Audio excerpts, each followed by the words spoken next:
Bonjour à tous. Merci d'assister à cette session. Merci au Web Today pour l'organisation. Et voilà, c'est ma première session au Web Today. Je suis très, très content, d'autant plus qu'on a une agence nantaise, donc de pouvoir s'exprimer aujourd'hui. Je vais faire très rapide. Voilà, je m'appelle Jérémy Boudier, je suis directeur du pôle Open, donc c'est le pôle d'expertise open source et d'innovation du groupe Expertime. On ne fait pas que l'open source, mais on a une grosse activité open source au sein du pôle. Je vais faire très rapide sur ce qu'on fait. Nous, on est une agence web classique à l'origine, on fait du web, du e-commerce, et depuis 1 an et demi, on a développé toute une activité autour du développement de chatbots, et donc c'est la raison, entre autres, de ma présence aujourd'hui. Et nos bureaux sont basés, en tout cas, la majorité de mon équipe est basée à Nantes, et on a également des équipes à Paris, et une plus grosse équipe en plein développement à Hong Kong. Donc voilà, fin un petit peu de la partie promotionnelle. On a plusieurs postes à pourvoir, donc si vous connaissez des développeurs, des gens qui ont envie de rejoindre potentiellement une agence, n'hésitez pas à venir sur le site ou à venir me voir après. Normalement, là, je vais essayer de faire 30-35 minutes de présentation. Il y aura des questions à la fin. Si voilà, c'est compliqué, en tout cas, vous pouvez venir me voir après. Je serai les 3 jours sur l'événement, donc n'hésitez pas à venir me voir, à poser des questions directement si c'est plus facile pour vous. Alors, Native Chatbot.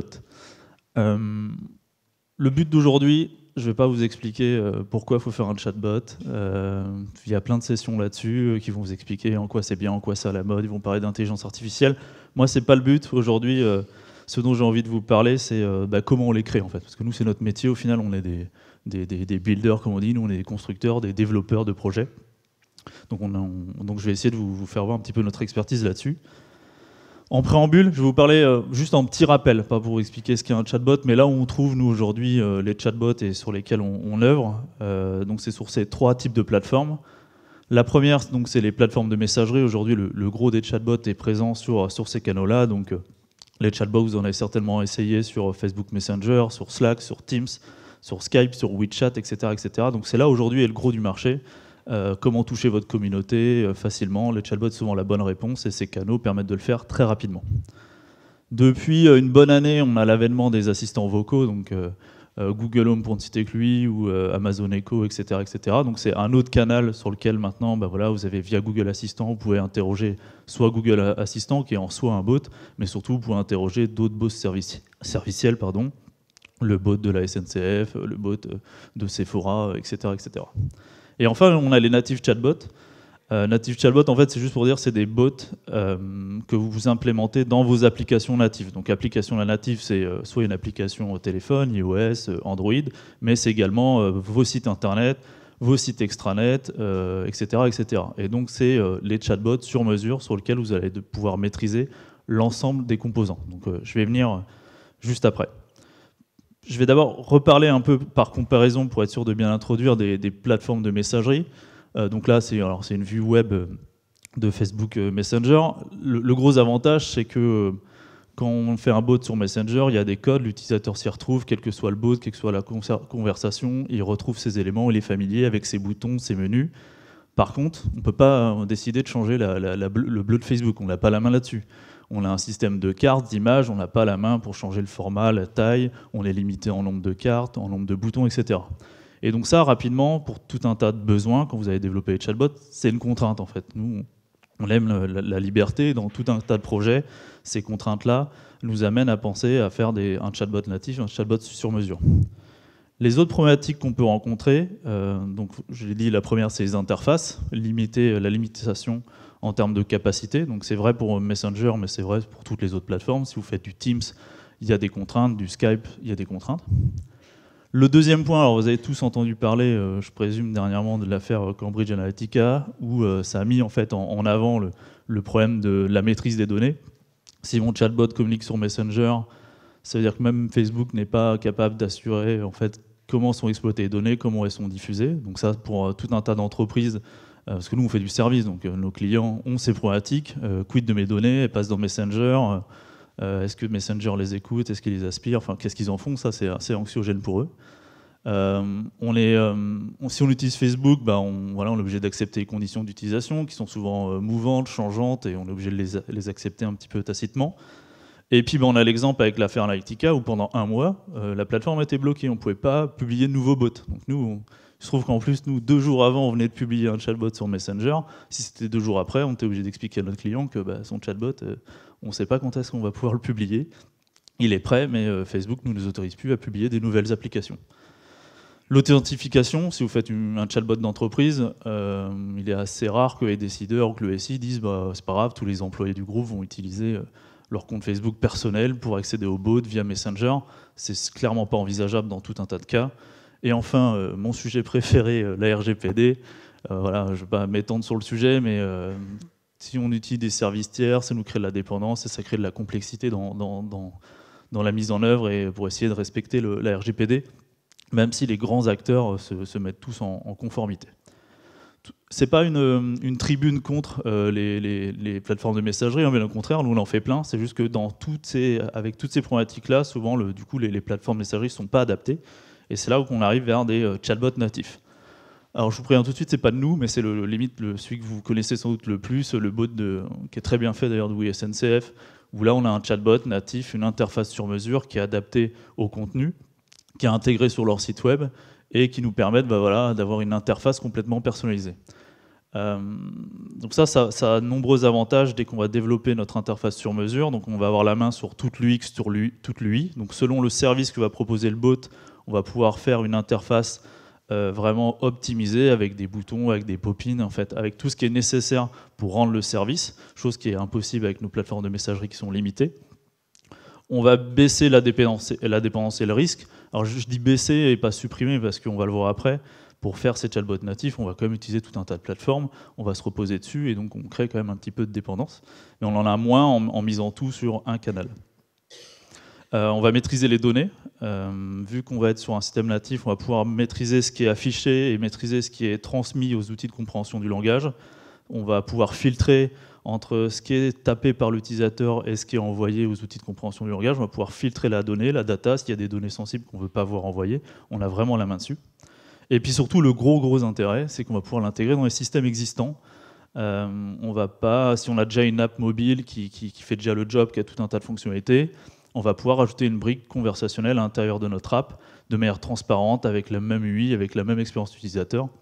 Et donc ça, c'est un vrai atout.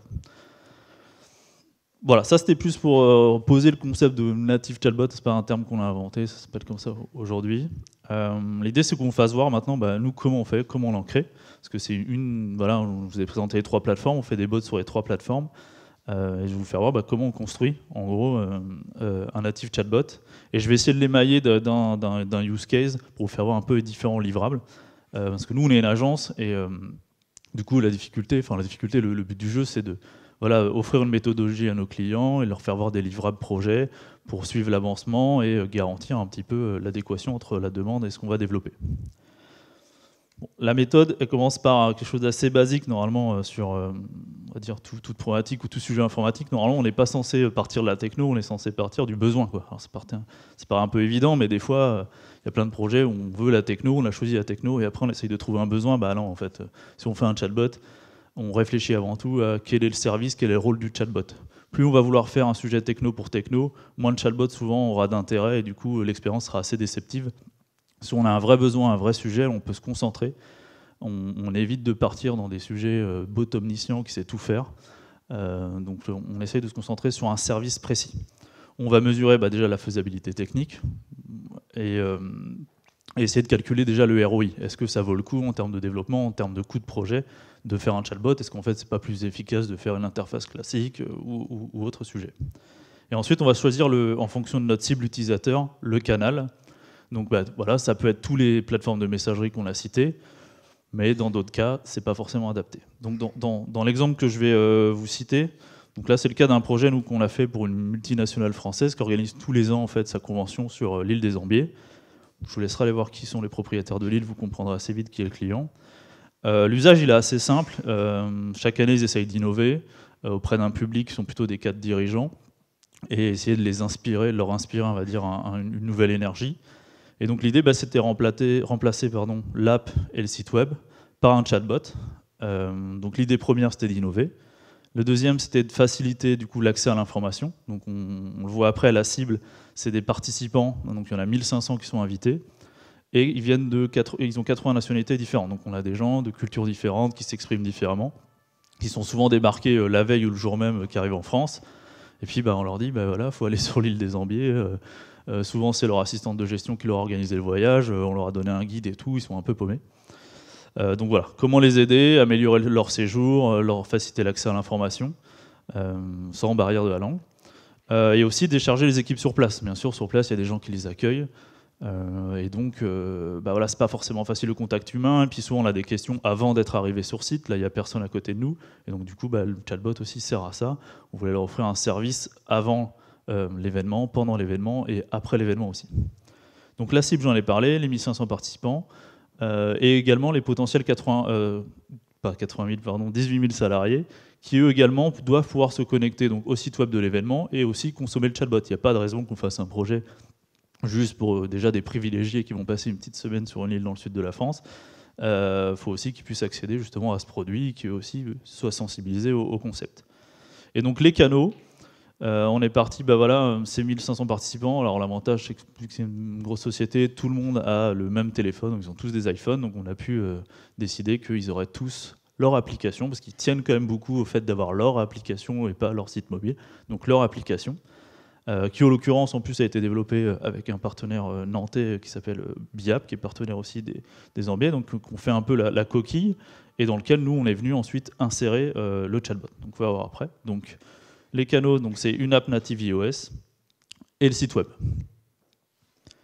Donc voilà, donc première étape, on a défini le cas d'usage, notre cible et les canaux. Ensuite, on passe à la deuxième étape qui est, pour moi, en tout cas pour nous, la plus importante et la plus compliquée. C'est la vraie complexité dans la conception d'un chatbot, ça va être de définir le flot de conversation.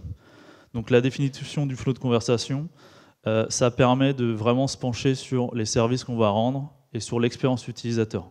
On va se poser tout un tas de questions sur comment j'arrive sur le bot, comment me parle le bot, l'enchaînement des questions, comment je lui propose des fonctionnalités, les contextes des questions, les enchaînements des questions, et les interfaces aussi. Donc là aussi, on va se poser la question de qu'est-ce que je dois afficher à l'écran, on ne fait pas juste du texte avec un prompteur. Le but, c'est qu'on enrichisse l'expérience et justement, vu que là, on a la main pour faire une expérience sur mesure, on peut penser des fonctionnalités, des interfaces vraiment spécifiques.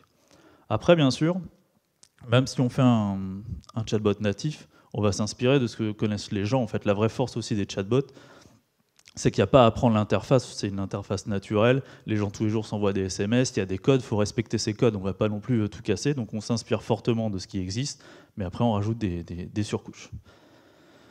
Il y a de nombreux outils qui existent pour faire des flots de conversation. Il y a plein d'outils spécifiques. Vous tapez bot mockup, il y en a plein. Après, nous, au final, on revient on va le voir juste après, à des choses assez simples avec des outils de dessin et on modélise notre flot de conversation de manière assez simple. Mais après, vous pouvez utiliser les outils. Après, c'est une question d'habitude.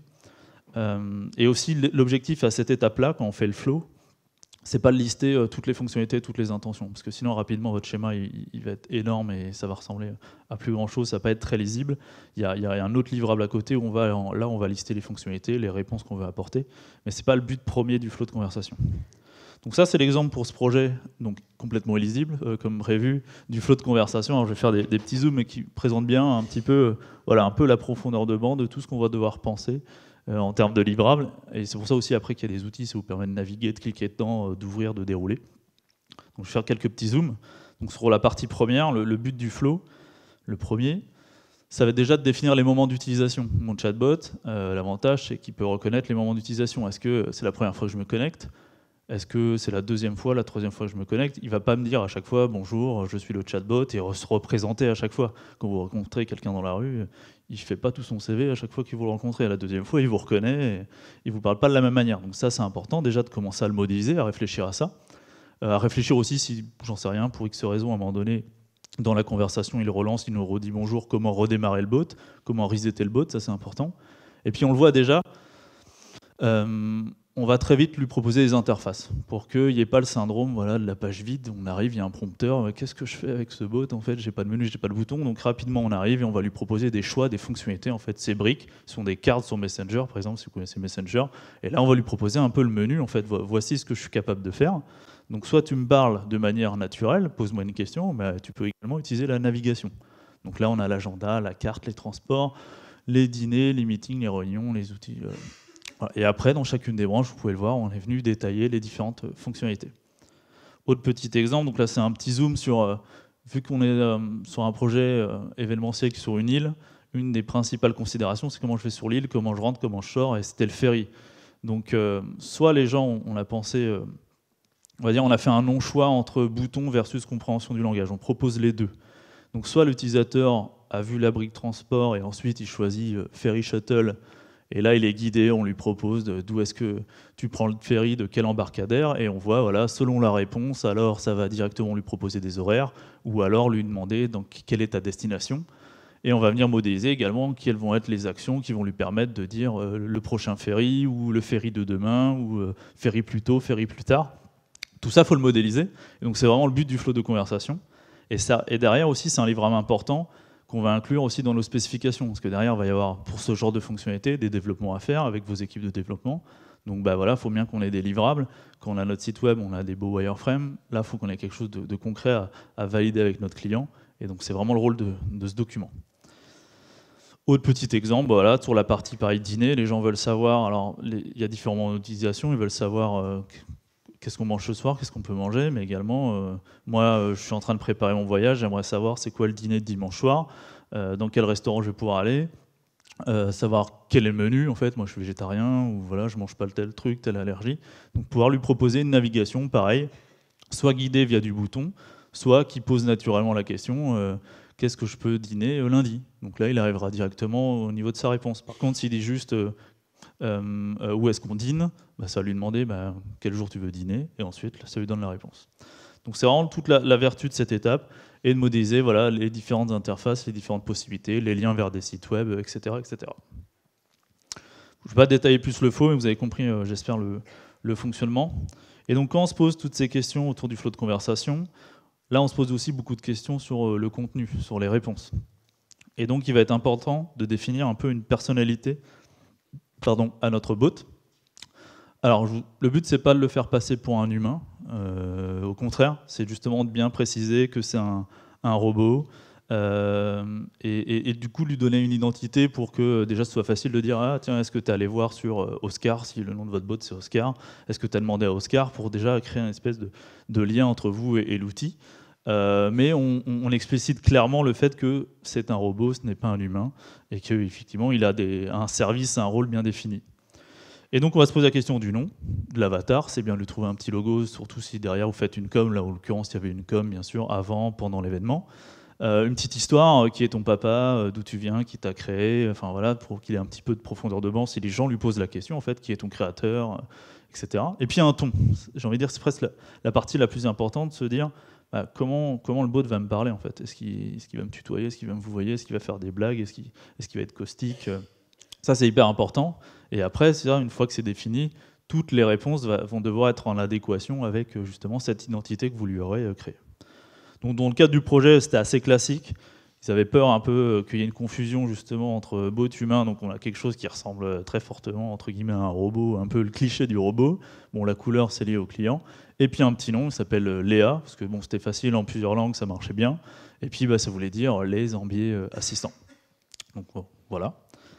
Maintenant qu'on a défini l'identité, qu'on a défini les interfaces, qu'on a un peu notre contenu, justement on va falloir définir les interfaces. Donc là on passe dans une phase projet classique, hein. En fait, faire du travail de wireframing avec vos équipes d'ergonomes, de designers, donc définir un UX. Donc là on a la main, donc comme je vous ai dit tout à l'heure, on reprend les codes, notre barre pour taper, des cars, du texte, jusque là classique. Et après on a des petites différences. Si vous connaissez Messenger par exemple, là les quick replies, c'est quelque chose qu'on utilise beaucoup, proposer des choix, des solutions. Voilà, on les a mis sur 3 lignes pour que tout soit visible d'un coup, qu'il n'ait pas à scroller.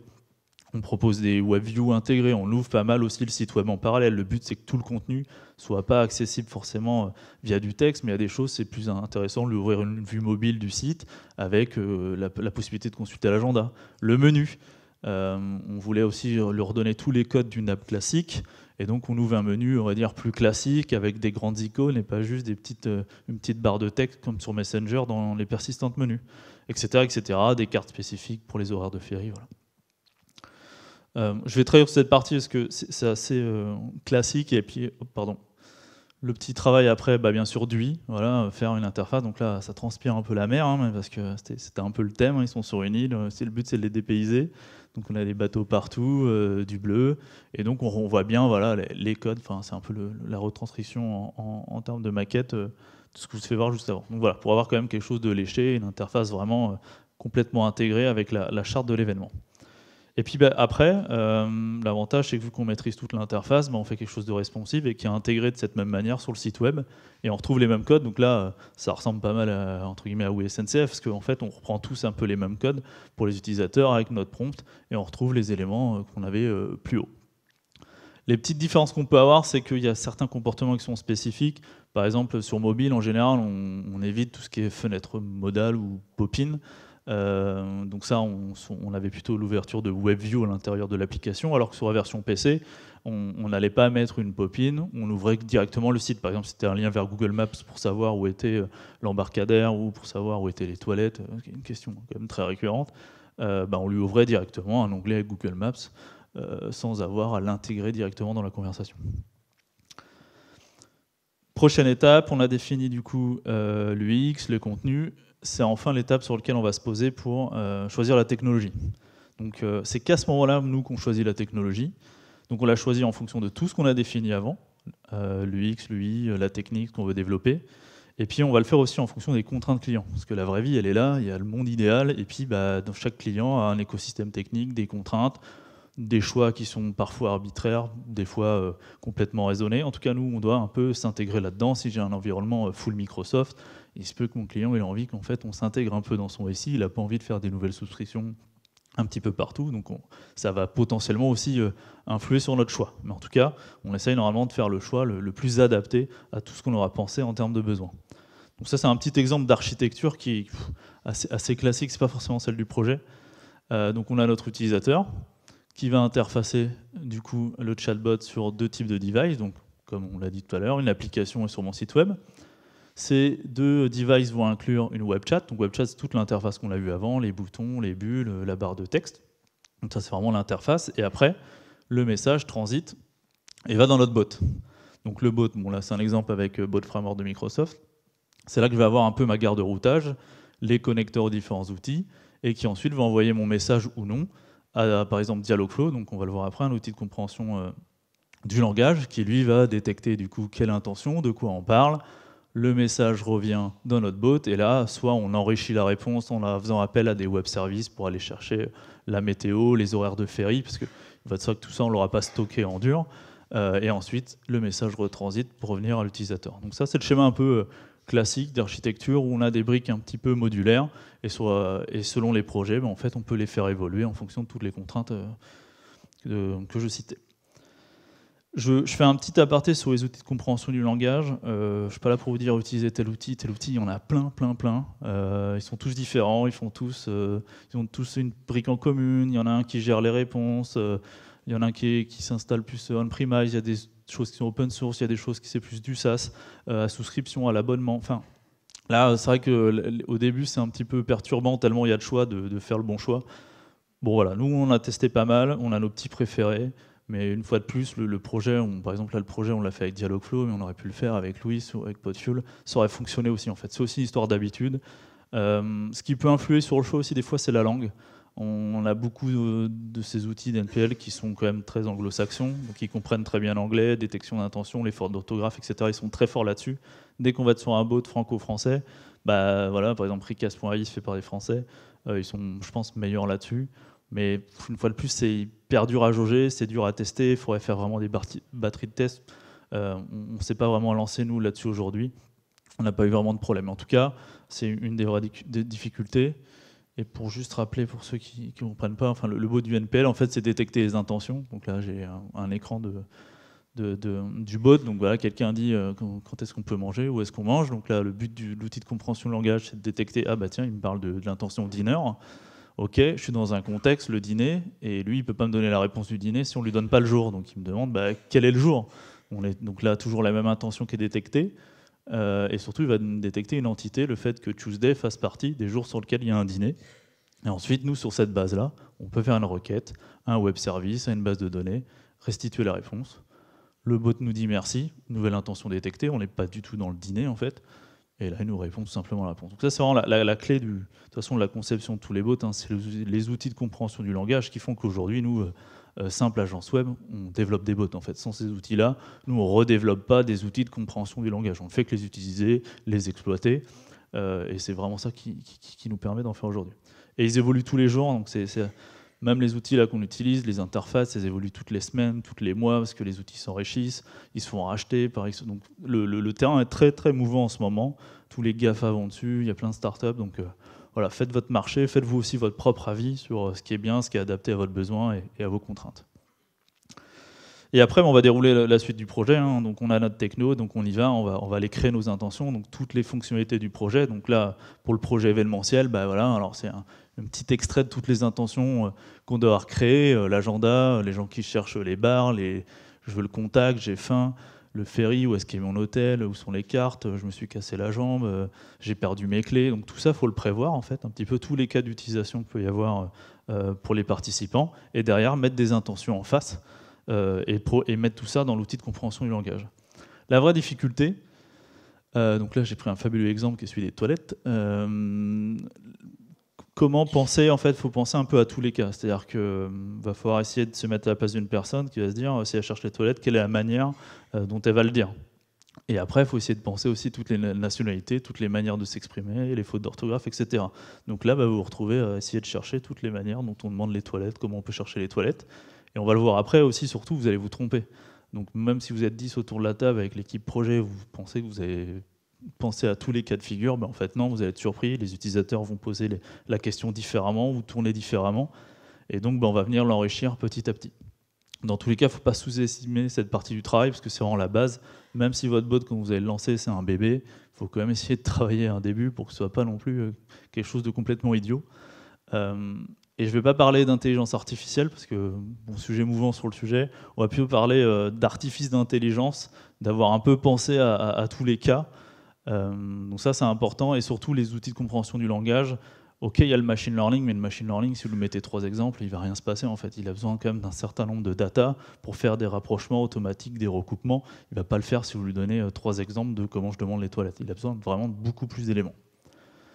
Et après, tout à l'heure, on parlait un peu d'entité. Donc pareil, un exemple où comment je demande le ferry, il va falloir aussi le programmer pour lui dire, voilà, je vais avoir quand je demande mon ferry, la destination et l'arrivée, et voilà, lui donner tout un tas d'exemples. Et après, les outils de compréhension du langage nous permettent en fait de le définir en back-office de manière assez simple. Lui dire, voilà, cette intention, pour vous donner le ferry, l'horaire du ferry, j'ai besoin de savoir où est-ce que tu vas, d'où est-ce que tu pars et où est-ce que tu vas, et potentiellement aussi le quand. Donc voilà, donc ça c'est le but, et tous les outils de compréhension du langage fonctionnent sur ce principe-là. L'intégration des réponses, donc là on a programmé du coup toutes nos intentions, maintenant il faut fournir les réponses. Alors comme je disais, selon les outils de compréhension du langage, il y en a qui permettent de mettre directement les réponses, donc ça c'est plutôt pratique, donc ça c'est un exemple de Dialogflow. L'avantage c'est qu'on crée nos intentions, et au même endroit, dans le même back-office, on peut déjà potentiellement insérer la réponse. Donc ça c'est super pratique pour les fonctionnels, ils peuvent accéder facilement au contenu, venir l'éditer. Après tous les outils ne le permettent pas, et dans ce cas-là, on le lie avec un gestionnaire de contenu et on fait une association entre les intentions et les réponses. Ou alors, ça c'est valable pour tout ce qui va dire contenu et réponse statique fournie par le bot. Pour tout ce qui va être dynamique, là bien sûr, ça va venir, comme je faisais voir tout à l'heure, interroger une base de données externe. Par exemple, les horaires du ferry, on n'a pas stocké en dur dans la réponse le ferry avec tous les cas. C'est lui qui va requêter et qui affiche la réponse. Donc là, le contenu n'est pas géré dans l'outil de compréhension du langage. Donc c'est un travail qui est un peu long et fastidieux si on a beaucoup d'éléments. Je crois de mémoire, on avait au début 250 intentions.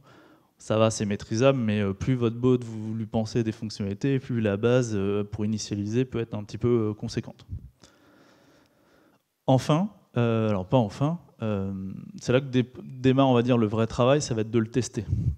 Vous avez développé, vous pensez avoir pensé à tout, et là vous le testez, et à la première personne, votre collègue à gauche, vous lui faites tester, mais en fait, dès la deuxième phrase, il ne comprend pas. Et donc là, c'est l'échec, mais en fait, non, c'est le vrai début du projet, où il va falloir le mettre dans la main déjà des gens du projet, et après surtout à des personnes externes, des futurs utilisateurs, pour que vous fassent les premiers feedbacks. Ça va permettre d'alimenter du coup l'outil de compréhension du langage aussi avec des données, et vous allez pouvoir voir le comportement et puis valider ou invalider des choix qu'il aurait pu faire, détecter aussi des questions auxquelles vous n'aviez pas pensé.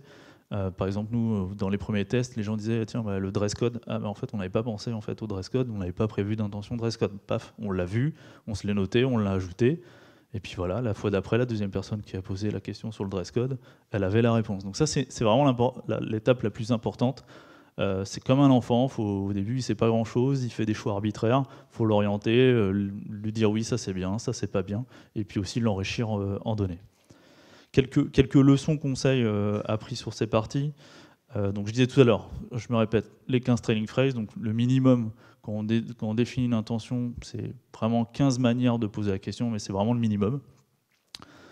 Pas faire de compromis entre les boutons et la compréhension des langages, permettre aux utilisateurs soit de taper, parce qu'il y a des gens qui sont hyper à l'aise avec ça, ils voient un prompteur, ils vont lui parler, lui faire une belle phrase, et vous devez être en manière de détecter et de lui fournir la réponse. C'est comme la promesse à l'origine justement du chatbot de lui parler naturellement, mais également continuer à proposer des boutons, ce que nous on le voit en termes d'usage, ça guide beaucoup d'utilisateurs et ça leur facilite pas mal la première prise en main. La troisième, c'est communiquer sur ce qui n'est pas géré. Alors c'est peut-être un peu spécifique à ce genre de projet. On savait que dans le projet de chatbot événementiel, il y avait des choses qu'on ne gérait pas. Par exemple, si l'utilisateur tapait quelle est ma chambre d'hôtel, parce que quand ils arrivaient, ils dormaient plusieurs jours là-bas. En fait, nous, on savait qu'on n'était pas connecté à l'outil du prestataire, qui n'était pas du tout ouvert. On s'était dit, de toute façon, dans le timing pour cette année, on ne le fera pas. Pas de souci. Sauf qu'en fait, le jour de l'événement, tout le monde arrivait, tout le monde tapait, c'est quoi ma chambre, c'est quoi ma chambre. Et vu qu'on nous, on ne le gérait pas, le bot, il répondait, je suis désolé, j'ai pas compris votre question. Et donc, c'était hyper frustrant pour les utilisateurs. Et donc, ça, c'était la première erreur. On sait qu'on ne le gère pas, faut le dire, en fait. Et donc là, on a vite fait rajouter une intention où on détectait à chaque fois que quelqu'un pose la question, ouais, ma chambre d'hôtel, ma chambre, ma réservation. Et là, on lui donnait une réponse, en fait. On lui disait, en fait, va voir à tel bureau pour te renseigner, ou demande à ton assistante, ou check tes mails. Mais on lui disait pas, j'ai pas compris la question. Chose qui est hyper frustrante pour un utilisateur, d'autant plus dans ce genre de cas où il en a besoin, en fait. On n'est pas dans du divertissement, il a un besoin urgent, il veut savoir sa chambre, il l'a pas, et du coup, si on lui donne pas la réponse, c'est hyper déceptif. Et puis il dit, qu'est-ce qu'ils vont encore faire, l'IT, à me sortir un produit qui sert à rien, ça marche pas. Donc voilà, il faut essayer de gérer ces cas-là. Gérer les basiques aussi, important. Donc l'heure, la date, la météo, ça voilà, si on la demande, alors c'est tout bête, c'est pas le but du bot, hein. Si on est sur un smartphone, souvent c'est écrit en haut, mais les gens vont le tester, et puis surtout les small talks. Les small talks, c'est les gens qui vont, alors ça peut être l'histoire, comme on disait tout à l'heure, qui est ton papa, qui tu es, ton créateur, ton nom, etc. Et puis aussi tous les gens qui vont essayer de le troller, donc il va falloir essayer de donner des réponses intelligentes quand c'est possible. Les gens qui vont l'insulter aussi, parce qu'il y a des gens qui vont l'insulter, votre bot. Là, il n'y a pas vraiment de réponse. Enfin, en tout cas, nous, on ne répond pas. Les insultes, on ne les gère pas, parce que sinon, en fait, c'est la porte ouverte à tout. La meilleure des réponses, c'est d'ignorer en fait, les insultes.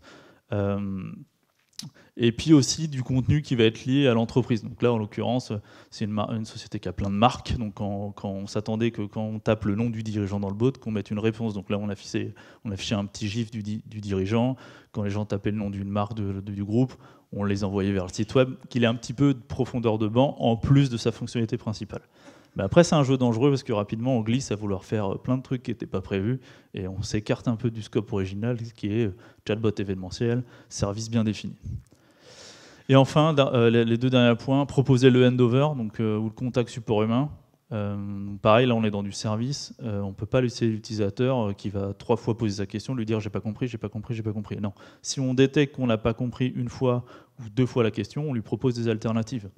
Donc soit on a le handover, donc le fait que quelqu'un en live chat reprenne la main dans la conversation et du coup lise la conversation, il lui répond et là il communique plus avec le bot mais avec un humain. Soit tout simplement dire écoutez, est-ce que vous voulez que j'envoie une requête en fait au service support qui va vous recontacter. Ça, techniquement, c'est tout simple à faire, hein. L'utilisateur fait oui, non. Oui, il s'envoie un mail au service support. La personne est authentifiée. Nous, on a tout, son mail, son adresse, et les gens les rappellent. Et là, on va jusqu'au bout du service. Même si on ne sait pas, on le met en relation avec les personnes qui vont l'aider. Et enfin, tester. C'est vraiment la clé du succès de votre bot. Une fois qu'il est lancé, il est important de mesurer et monitorer, parce que sinon, vous avez un beau projet, mais vous êtes incapable de déterminer le ROI. Donc là, alors il y a plein d'outils aussi spécialisés qui émergent. Alors là, c'est Chatbase qui est un des plus connus.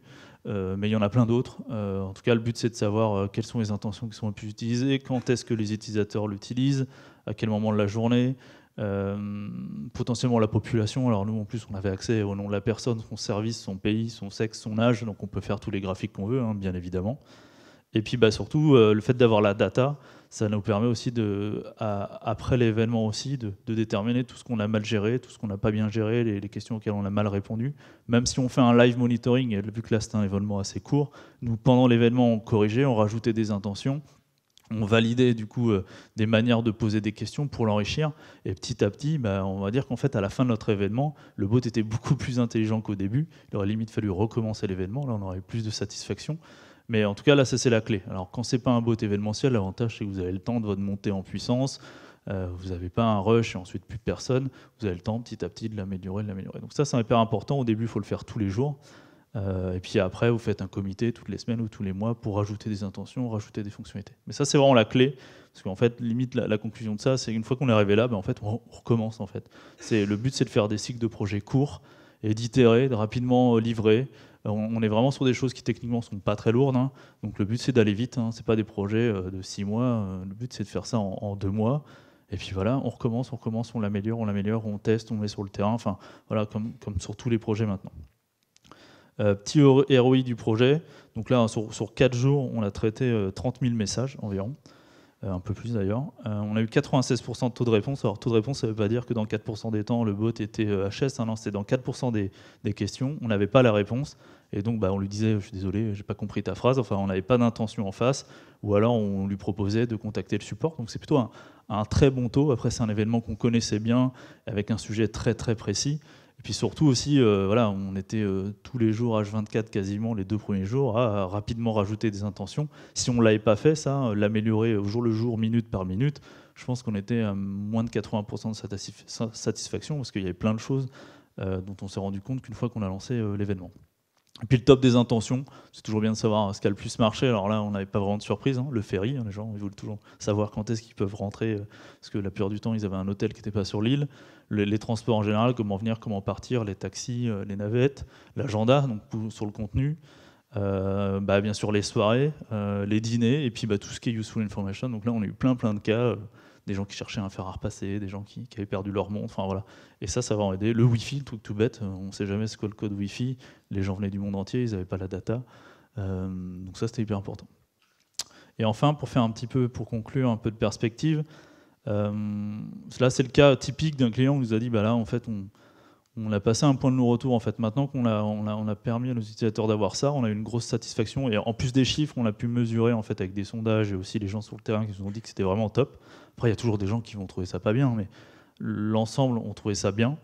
Et donc, on s'est dit que là, on avait passé une étape où les années d'après, on n'allait pas le rechallenger, on allait plutôt l'améliorer. Donc, rajouter des canaux. On avait déjà pensé à mettre des bornes sur l'île justement pour que les gens, au lieu de sortir leur téléphone devant l'embarcadère, qu'ils fassent quel est le prochain ferry à la borne qui est là, et le ferry leur répond, tout comme si on avait un écran d'affichage.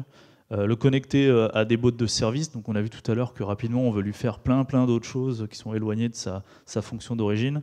Et en fait, nous on est plus en train de construire une matrice, on a des bots qui appellent d'autres bots, donc on aurait des bots spécialisés dans l'entreprise, un bot de marque, un bot du personnel. Et en fait, quand le bot principal, donc le bot événementiel, n'a pas la réponse, plutôt que de dire j'ai pas la réponse, il va venir interroger en cascade d'autres bots qui eux sont spécialisés, qui ont potentiellement la réponse. Exemple, la météo, plutôt que de juste le renvoyer vers Météo France, là on peut lui donner la météo si on a un bot spécialisé dans la météo qui est pensé avec toutes les intentions et qui renvoie la réponse dans notre bot principal. Donc c'est vraiment une architecture modulaire qu'on est en train de mettre en place. Et puis surtout enrichir les intentions et les fonctionnalités sur base de tout ce qu'on a détecté. On sait tout ce qu'on ne gérait pas, qu'on n'a pas pu gérer. Et là on a un bon backlog assez précis de nouvelles fonctionnalités à ajouter. Voilà, c'est tout pour moi. Merci de votre attention. Je ne sais pas si vous avez quelques petites questions. N'hésitez pas.